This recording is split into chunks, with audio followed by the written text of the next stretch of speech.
गुरुर्ब्रह्मा गुरुर्विष्णु अगुरुर्देवो महेश्वर गुरुर्साक्षात् परम ब्रह्म तस्मै श्री गुरुवे नमः। परमेश्वर से विमुख प्राणी 100 वर्ष की आयु पाप और दुखों में व्यतीत करके अति कुटिल कठोर महाघोर भयानक नरक में पड़ता है। जिन्होंने परमात्मा के नाम का सुमिरन नहीं किया, वहां पर 56 नरकों में 56 प्रकार का त्रास भोगकर वह 84 लाख योनियों में बारंबार जन्मता मरता रहता है। कहा भी है कि कबीरा वह दिन याद कर पग ऊपर तहसीस अमृत मंडल में आए के भूल गई जगदीश। फिर सुख दुख की बात कहा है, उस दिन की याद करो जब तुम गर्भ में उल्टे टंगे थे।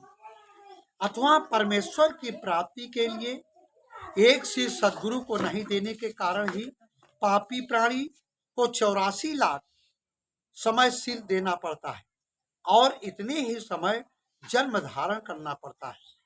बार बार जन्मना, बार बार मरना, एक बार सिर देने में अथवा मरने में और जन्म लेने में कितना कष्ट होता है। 1 लाख बिच्छू का ढक लगता है जन्मे और मरने में। एक नरक में किसी को तपे खंबे से खड़े बांधा जाता है, किसी के सिर धरकर आरे से चीरा जाता है, बहुतों को गुर्जों से खड़ा जाता है जिन्होंने प्रभु का नाम नहीं लिया और झूठ बोला।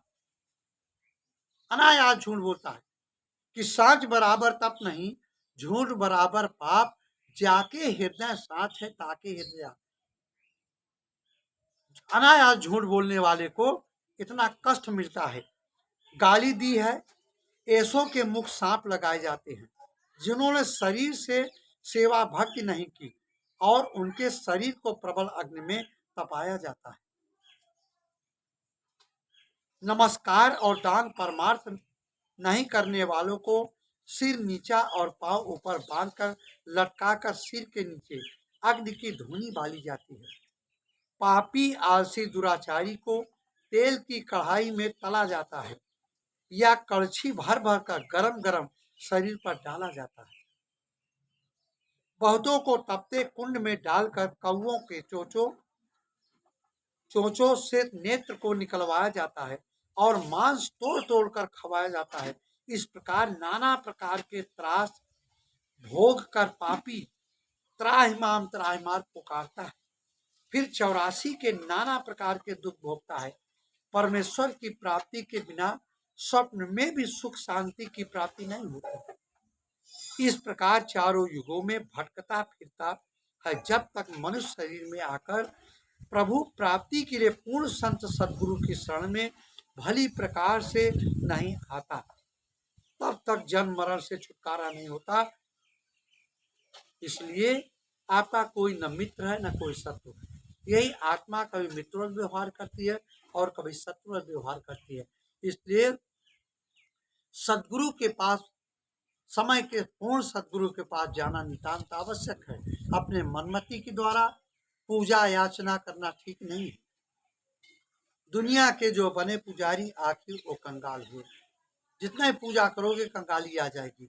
वो परमात्मा तुम्हारे अंदर है। सारे धर्म शास्त्रों में सदगुरु की महिमा गाई है। अब हम अपनी वाणियों पर यहीं पर विराम देते हैं।